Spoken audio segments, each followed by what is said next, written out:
The desert sun burned like a silent witness as Mara staggered across the endless sand, her heart splintered by betrayal and loss. Each step cut deeper, until a shadow appeared on the horizon. A stranger, chance, a danger. In that searing heat, survival meant more than water. It meant deciding whether to trust a man who might save her life, or break her heart all over again. The wind carried heat like a living thing, a breath that scoured skin and memory alike. Mara pressed her scarf tighter around her mouth, but the grit still found her teeth. Hours ago, she'd left the broken-down truck, and the man who'd driven it, her husband in name only, his final words slicing sharper than the desert sun. "You're on your own." She had believed him even as disbelief burned in her chest.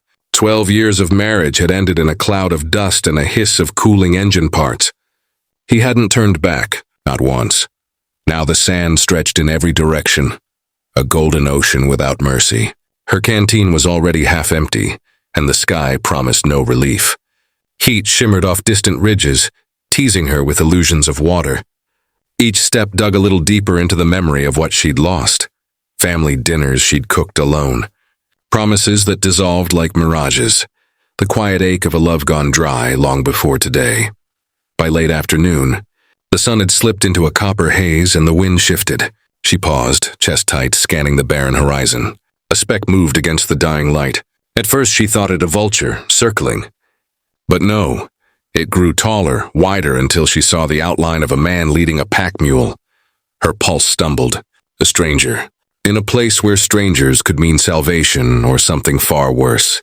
He stopped a dozen yards away, boots crunching against the crusted sand. His eyes were hidden beneath the shadow of a wide-brimmed hat, but his stance held an ease that spoke of long miles and quiet confidence.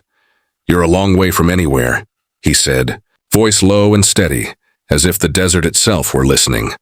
Mara tightened her grip on the empty canteen. "So are you." A flicker of a smile touched the edge of his mouth, not unkind.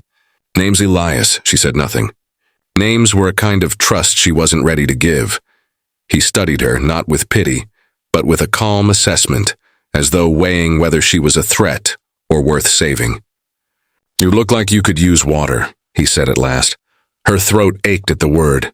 Still she hesitated. Men who offered kindness often carried a hidden price. She had paid those debts before. "I have some," he continued, "but it's a long walk to my camp. Night comes fast out here." The sky darkened to a bruised purple.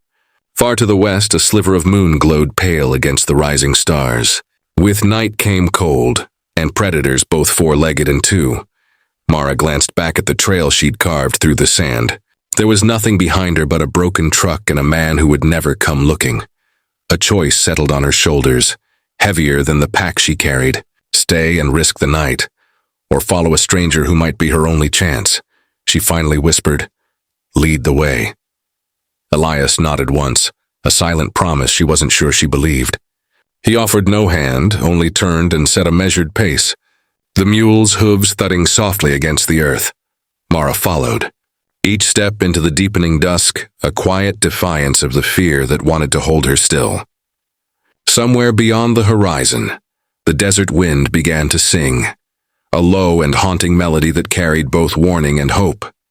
The desert night fell like a velvet curtain, sudden and absolute. One moment the horizon still glowed with the last embers of sunset. The next, a sweep of blackness rolled in, pierced by a scatter of icy stars. Mara shivered despite the heat that still clung to the sand. Elias walked a few paces ahead, the sway of the pack mule a quiet rhythm in the dark. He carried no lantern, only a familiarity with the land that unnerved her. Each time his boot scuffed against stone, the sound echoed wider than it should have, like whispers in an empty cathedral. "How far?" she asked, voice low, wary of breaking the silence. "An hour, maybe less," he said without turning. "There's a dry arroyo with a spring. Safer to camp there than out in the open.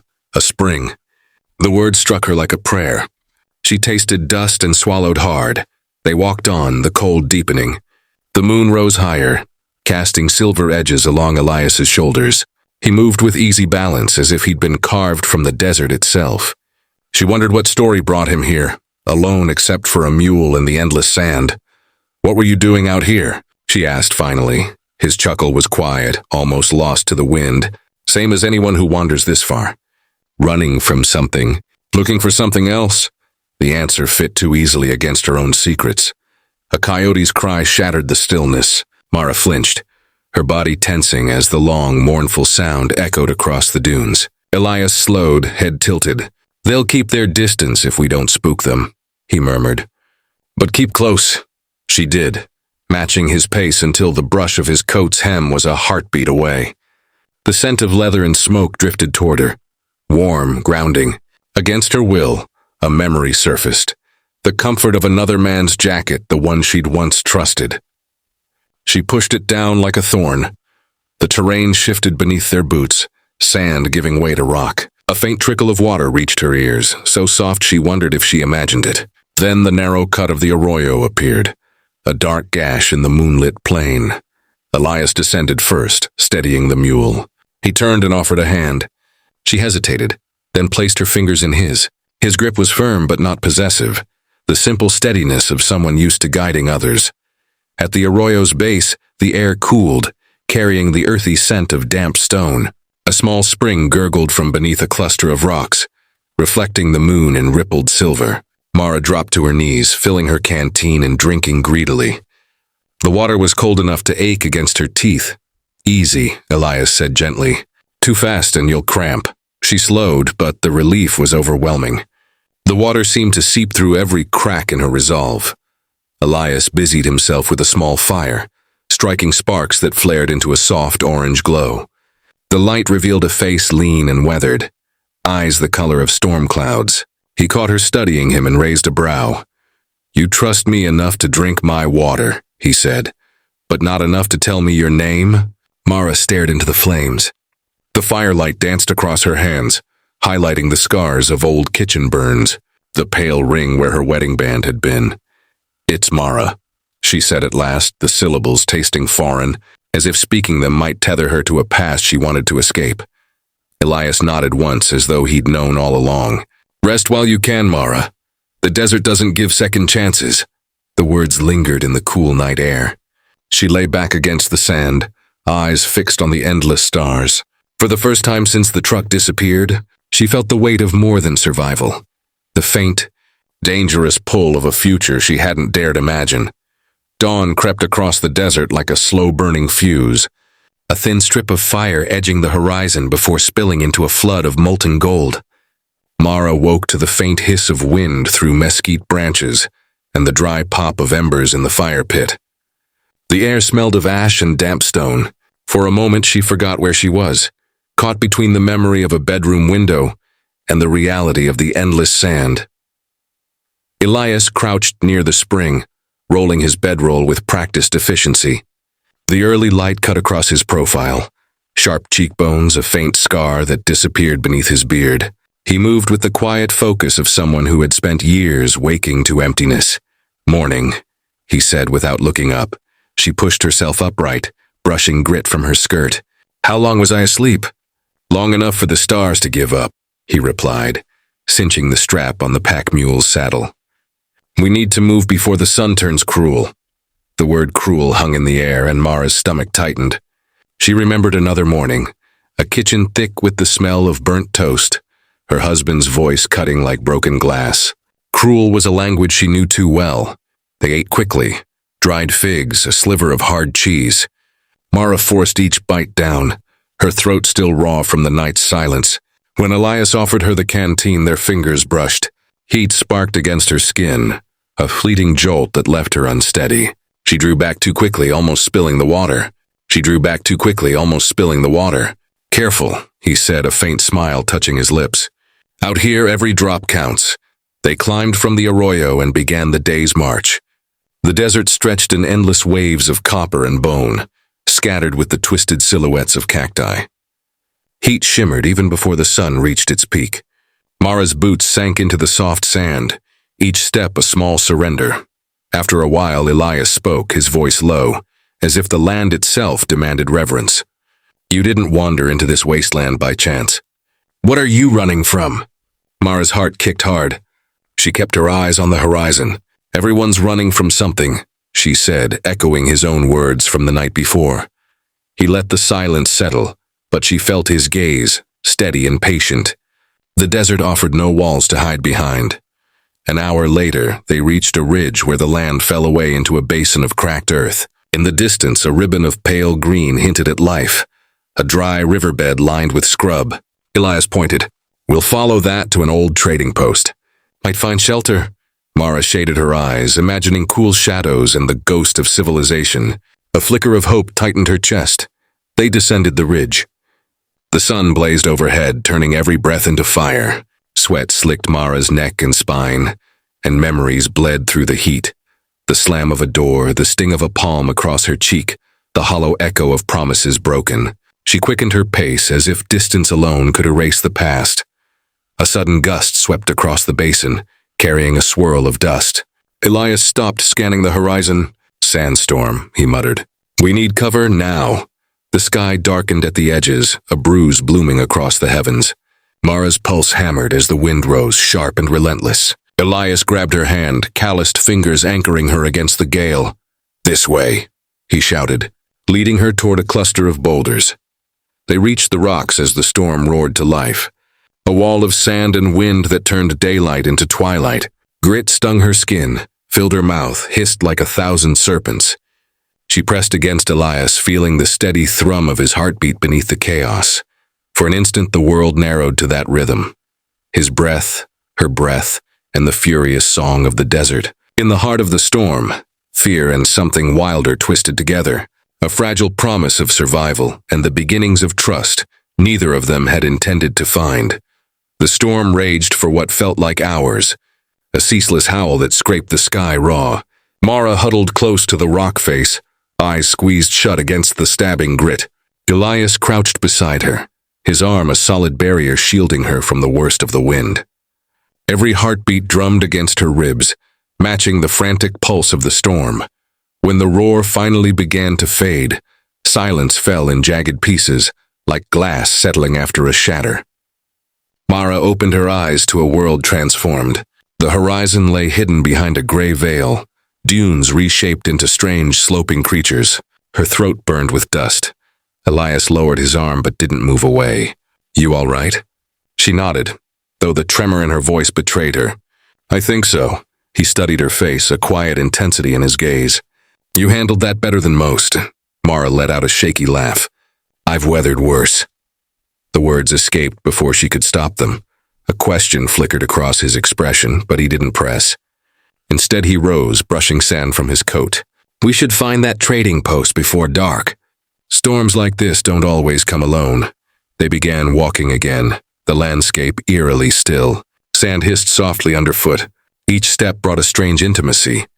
Two figures carved against an endless wasteland, bound by shared survival. As they neared the riverbed, shadows stretched long and thin across the cracked ground. The air cooled, carrying a faint scent of sage. Mara's shoulders loosened for the first time in days. Ahead, the faint outline of a building emerged, timbers leaning like weary sentinels. The trading post was little more than a ruin, a collapsed roof, a splintered sign half buried in sand. Yet inside the shell of stone walls, the air felt almost gentle. Elias set his pack down and struck flint to tinder. A fragile flame blossomed, casting amber light across the rubble.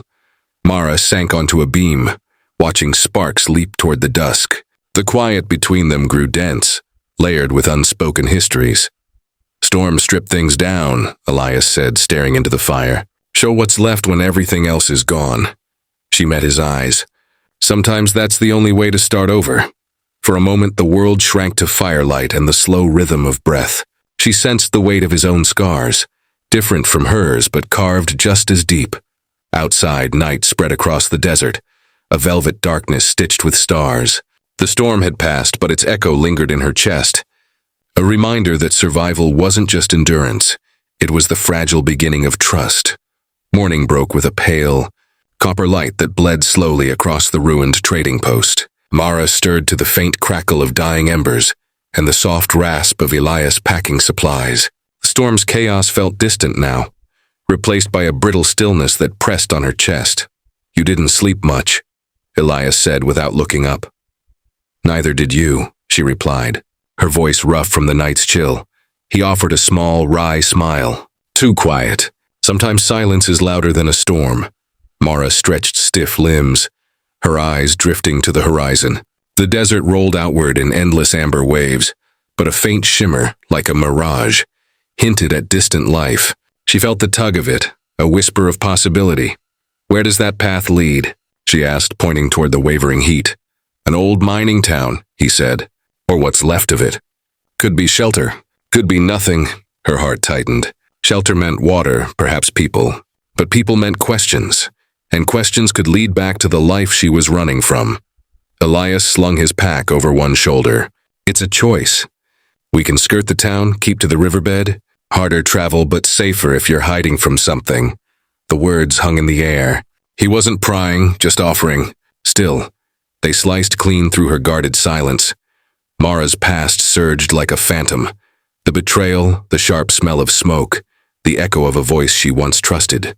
She swallowed hard. The riverbed, she said at last. Less chance of complications. He nodded, no judgment in his eyes, only quiet understanding. Together they stepped into the rising heat. The riverbed was a ribbon of cracked clay bordered by tall, sun-bleached reeds. Each step sent small puffs of dust swirling around their boots. Overhead, hawks wheeled lazily against the blinding blue. As the sun climbed, the air thickened, turning every breath into labor. Elias walked ahead, his shadow a long spear across the white earth. Mara's mind wandered despite the harshness, toward the way he had shielded her in the storm, the steady calm of his voice. Trust felt dangerous, yet it crept in like water through stone. Near midday, they paused beneath a lone mesquite tree. Its twisted branches offered a scrap of shade. Elias handed her a canteen. Their fingers brushed, a spark barely there, yet impossible to ignore. You keep looking back, he said softly. Mara tensed. Habit. Sometimes the past is worth leaving behind. Sometimes it finds you anyway. She met his gaze, searching for hidden meaning. His face gave little away, but something in his eyes, loss perhaps, mirrored her own. Before she could respond, a distant sound shattered the hush, the faint thud of hoofbeats, rhythmic and sure. Elias stiffened, head tilting toward the wind. Riders, he murmured. Could be travelers. Could be trouble. Mara's pulse quickened. She scanned the horizon, spotting faint dust trails curling upward like smoke signals. What do we do? She whispered. Elias tightened the strap of his pack. Decide fast. Stay and hope they pass, or move and risk being seen. The hoofbeats grew louder, an approaching drumbeat of fate. Mara's throat dried as she weighed each choice, every path tangled with danger. The desert, vast and unforgiving, suddenly felt far too small. The hoofbeats swelled into a thunder that vibrated through the cracked earth. Mara's breath came quick and shallow as she pressed against the gnarled trunk of the mesquite. Elias crouched beside her, eyes sharp, a hand lightly touching her arm. Stay low, he whispered. Stay low, he whispered. The riders emerged from the haze, 3 figures on lean, dust-coated horses, their wide-brimmed hats casting long shadows. Sunlight flashed on the metal of rifles slung across their saddles. They moved with the practiced ease of men who belonged to the desert, scanning the riverbed as if it were their own. Mara's heart pounded against her ribs. Every instinct screamed to run, but Elias's grip tightened, anchoring her. If they're scouts, he murmured, movement will draw them. The riders slowed, horses snorting in the dry heat. One lifted a spyglass, sweeping the horizon. Mara held her breath until her chest ached. She thought of the life she'd left behind, the betrayal that had driven her into the desert. If these men carried news from that world, if they recognized her, everything she'd fought to escape would shatter. Minutes stretched like hours. A gust of wind stirred the reeds, masking the faint rasp of her breathing. At last, the lead rider snapped the spyglass shut. With a click of his tongue, he turned his horse, guiding the group toward the distant mining town. Their hoofbeats faded, swallowed by the desert's endless hum. Elias exhaled, slow and controlled. They're heading west. We wait another hour before moving. Relief flooded Mara, leaving her limbs trembling. You think they were looking for someone? Could be, he said. Could be nothing. Out here, you learn to assume the worst and be grateful when it doesn't come. They remained hidden until the sun dipped lower, shadows stretching long across the cracked riverbed. When they finally set out, Mara felt the desert differently, alive, unpredictable, a silent reminder of how fragile her freedom remained. As evening deepened, a faint silver glow rose in the east. Stars pricked the velvet sky one by one, until the world seemed stitched with light. They walked in quiet, their footsteps soft on the cooling earth. "You never told me," Elias said gently, "what, or who, you're running from." Mara kept her gaze on the stars. "Would it matter?" "It matters to you," he said. "And if it matters to you, it matters to me." The words lingered, warm against the chill night. Trust was a dangerous luxury, but something in his steadiness loosened the knot inside her chest. "They burned everything," she said at last, voice barely above a whisper. "My home, my name. Someone I loved betrayed me, and I don't know who else is left." Elias walked beside her in silence, the desert wind carrying the weight of her confession. When he finally spoke, his voice was low and certain. "You're not alone out here." They reached a rise where the ground dipped toward a narrow canyon, moonlight pouring like water into its depths. Below, the faint glimmer of a hidden spring caught the light. Elias smiled, a rare softness breaking through. "Looks like we found tomorrow's water." Mara followed his gaze, the cool shimmer promising a brief reprieve. For the first time since the storm, hope flickered, fragile but real. Above them, the stars burned bright, indifferent yet infinite. And for a quiet heartbeat, the past felt as distant as the horizon. The first hint of morning crept across the canyon like a slow-spilled fire. Pale light touched the jagged walls, turning stone to copper and igniting the hidden spring in a soft glassy glow. Mara woke to the sound of water trickling against rock, a delicate music that felt almost impossible in the endless desert. Elias was already awake, crouched near the pool, his reflection rippling as he filled their canteens. "We'll have to move before the sun climbs," he said without looking up. "Tracks are easier to follow when the sand is cool." Mara knelt beside the water. The chill startled her fingers, grounding her in a way that sleep never could. She cupped her hands and drank. The spring tasted of stone and memory, a fleeting reminder of rivers she once knew, of a home now buried beneath betrayal. "How far to the pass?" she asked. "2 days if we keep a steady pace. But there's a settlement about half a day east. Could be supplies there." Elias's eyes flicked toward her, gauging her reaction. "A settlement means people," Mara said quietly. "People mean questions. Sometimes questions buy you time," he replied. "Sometimes answers keep you alive." They packed in silence, the canyon walls holding the night's coolness like a secret. When they stepped into the open desert, the air carried a brittle stillness.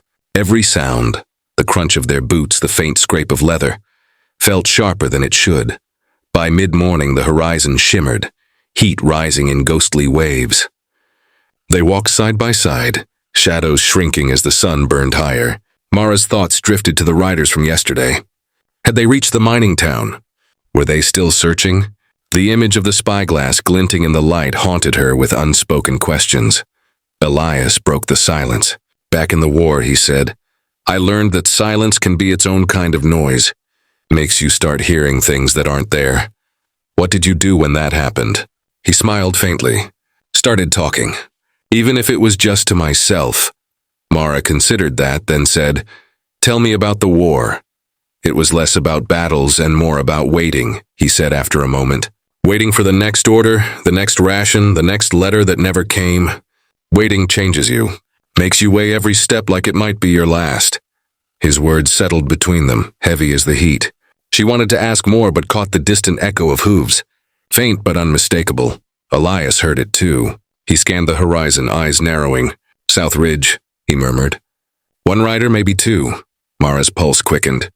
There was no cover in the flat stretch ahead, only the promise of the settlement beyond the dunes. Elias measured the distance with a soldier's precision. "We keep moving," he decided. "Not too fast. Running draws eyes. If they're scouts, they'll expect fear." They walked, steady and deliberate. The sound of hooves grew clearer, a rhythm that merged with Mara's heartbeat. The rider, now visible as a single dark figure, angled east toward the settlement. Elias exhaled. "Not after us yet." Relief was a fragile thing, easily broken. Mara tightened the strap on her canteen and forced herself to breathe evenly. She could feel the old life pressing at her back like a shadow, but each step forward was a choice, one she refused to surrender. As the sun climbed higher, the silhouette of the settlement emerged from the wavering heat. Low structures, smoke rising in thin spirals, a promise of both danger and refuge. Elias glanced at her. Ready to face some questions? Mara nodded, though her chest ached with unease. As ready as I'll ever be. The settlement revealed itself as a cluster of sun-bleached shacks strung along a dry creek bed. Smoke from cook fires drifted upward, carrying the smell of beans and dust. Children darted between doorways, their laughter sharp as the desert wind. It felt almost normal, until Mara noticed how quickly curtains dropped when strangers appeared. Elias slowed his stride.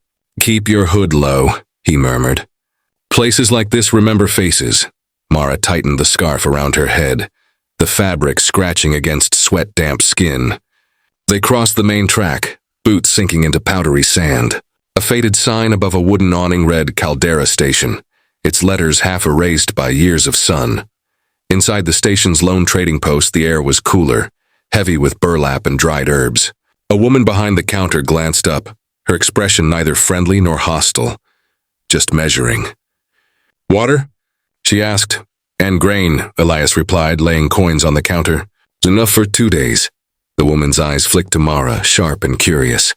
"Long way from anywhere," she said. Mara forced a smile. Passing through, the woman accepted the answer with a small nod and slid 2 leather water flasks across the counter. "East Road's been busy," she said, voice low. "Men on horseback, asking after a woman and a soldier." Elias's jaw tightened. "What did you tell them?" "That I hadn't seen anyone." The woman's gaze held steady. "I don't like men who ride with questions." Mara exhaled, tension uncoiling in her chest. "Thank you. Don't thank me yet," the woman warned. "If they return, I can't promise the same answer." They left the shop and stepped back into the raw light. The street felt emptier, as if the entire town had retreated behind shutters. Elias adjusted the pack on his shoulder. "We can't stay," he said. "They're only hours behind," he said. "They're only hours behind." A metallic clang rang out from the far end of the track. 2 riders appeared, silhouettes against the blinding sky. Mara's heart thudded. They weren't the same men from yesterday, but their eyes swept the settlement with the same hungry purpose. Elias guided her toward an alley between 2 leaning sheds. They ducked into the narrow shadow, the air thick with the scent of oil and rust. Mara held her breath as the riders dismounted, boots kicking up small storms of dust. From their hiding place, she watched one of them question the shopkeeper. The woman shrugged, gesturing east, but Mara saw the flicker of warning in her glance toward the alley. The rider followed it. Elias's hand closed around Mara's wrist. "Back door," he whispered. They slipped through a warped doorway and into a yard littered with broken barrels. Beyond the fence, the desert stretched like a sheet of hammered copper. Elias vaulted the fence first, then reached back to pull Mara across. They crouched low, moving quickly through the sparse scrub until the settlement shrank behind them. Only when they crested a rise did Elias slow. "They'll figure it out," he said, breathing hard. "But we bought a little time." Mara wiped sweat from her brow. "How long before they catch up?" "Depends on how clever we are." The wind shifted, carrying the faint echo of pursuit. Mara looked back. A dust plume had begun to bloom near the settlement, riders breaking into the open. "They're clever too," she said. Elias gave a grim smile. "Then we keep moving until clever runs out." They pressed east, the sun a white blaze above them, the land ahead a blur of heat and shimmering distance. Each step hammered the same thought into Mara's mind. No turning back. The sun began its slow descent, staining the desert in molten orange.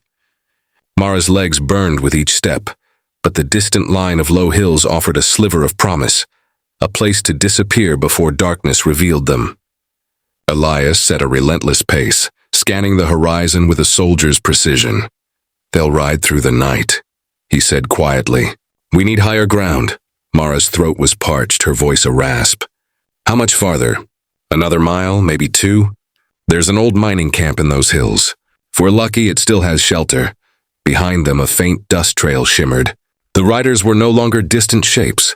They were closing in, their determination a living force. Mara tightened her grip on the strap of her pack and pushed forward, each breath a dry ache. As they reached the first rise, a sudden crack echoed across the flat expanse. A rifle shot. The bullet hissed past like an angry insect biting into the rock beside them. Mara ducked instinctively. Go, Elias urged, drawing his sidearm. Keep low. They scrambled up the hill, shale slipping beneath their boots. Another shot split the air. Elias fired back once, the sound sharp and final against the vast silence.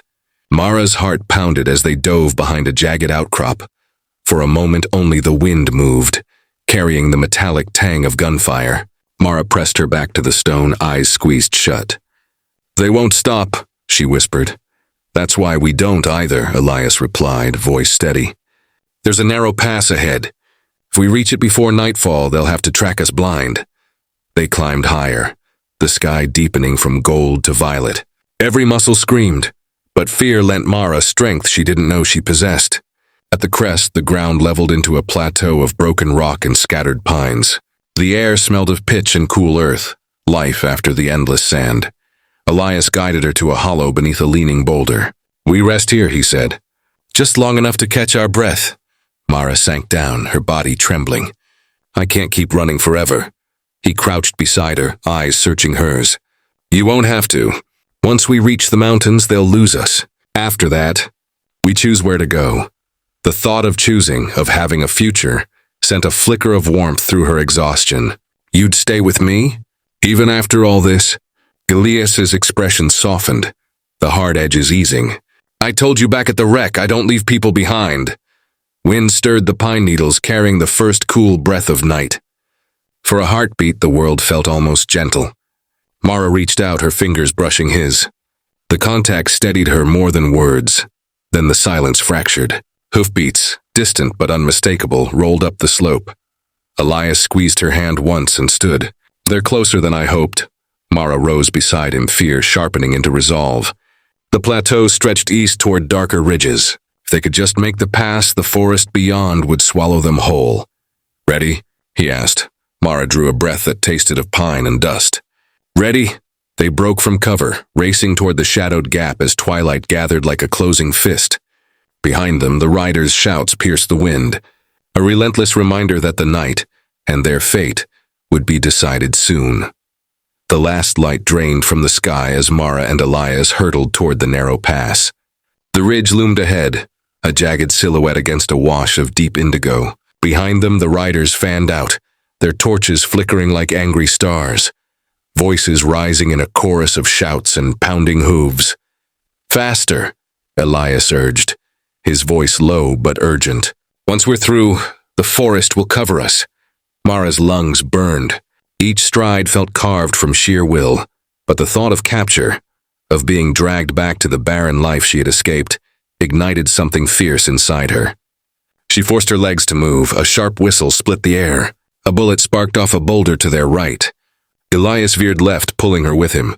Dust and shards of stone stung her face. There! He pointed toward a cleft barely wide enough for two people. Black pines crowded the opening, their needles whispering like conspirators. They plunged into the shadows. The air cooled instantly, damp and resinous. Twigs snapped beneath their boots, echoing like gunshots. Behind them, the riders slowed, their torches casting wavering halos as they reached the pass's mouth. Elias crouched behind a fallen log and motioned Mara down. Quiet, he breathed. The chase noises dulled, replaced by the night's patient hum. Crickets sang. An owl called once, distant and low. Minutes stretched into a fragile eternity. Mara's heartbeat gradually steadied, her mind finally catching up to the danger they had outrun. When silence deepened and no hoofbeats followed, Elias exhaled. We bought enough distance, he said. They won't risk these woods in the dark. Mara collapsed against the log, exhaustion sweeping through her like a tide.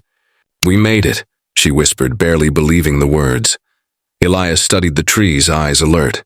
For now, but we can disappear deeper, north, maybe west. Towns out there where no one asks questions. The thought of a place beyond the desert, beyond fear, felt almost impossible.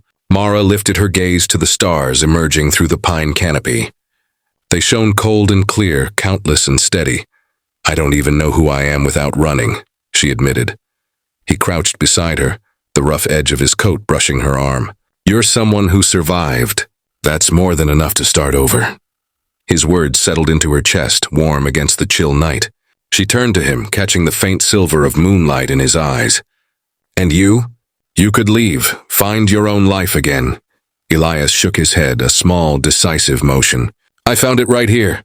The confession hung between them, fragile and electric.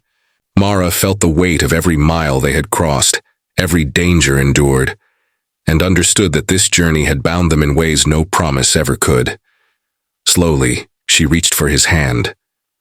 He didn't hesitate, their fingers intertwined, steady and sure. A breeze stirred the pines, carrying the scent of earth and renewal. Somewhere in the darkness, a stream gurgled softly, its sound like quiet laughter.